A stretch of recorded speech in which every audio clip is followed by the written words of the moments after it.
Cadeira and has been transformed to pair with the food that John is cooking right now. So it doesn't have to be a specific cuisine.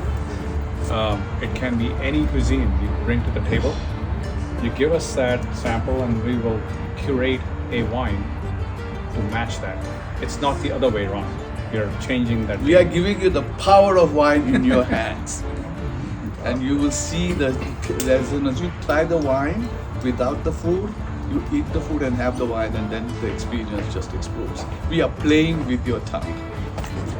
What if we can actually do the same with wine and we can actually engineer it to food specific? What if we can break all of these barriers through science by adding the peptides, by adding back the flavonoids that are lost in fermentation back into the wine so that it can go with foods that it usually wouldn't? Red wines, high tannic wines with spicy dishes. It's usually a no-no. You know, the spice and the tannin just go through the roof. You lose the fruit. It's not an attractive mouthfeel.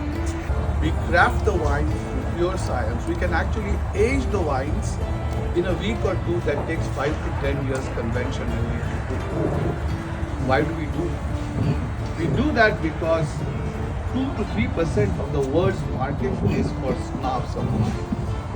The remaining is for what I call as the hobs of wine.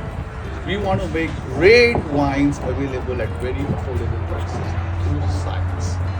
And so here is we took this at the, in London, we were at the Michelin star chefs restaurants by about 30, 40 people, and we took some of them and created a short video out of it as what they are saying to you about the food specific wines. Get how kind of thick it is, and these guidelines aren't absolute because maybe the wine's a late harvest Sauternes or something like that, a dessert wine has a lot of sugar, so it's going to be very slow in falling, but it's still low in alcohol, right? So again, not always absolute. And then you want to swirl the glass, you want to get air into the wine, that really releases the... You know, one is to taste, for sure. You have to taste. You have to taste the skin. The skin has all the tannins. The tannins are all these bitter notes, right? Like when we leave the tea bag, the black tea, and we forget about it, and then we drink the tea and we get this mouth-drying sensation throughout our gums. Those are the tannins. I said maybe just take a look at it. It's a very clean, clear wine that we're looking at. Sniff it. Take a taste, and when I say savor, you want to try to elongate that tasting experience, right?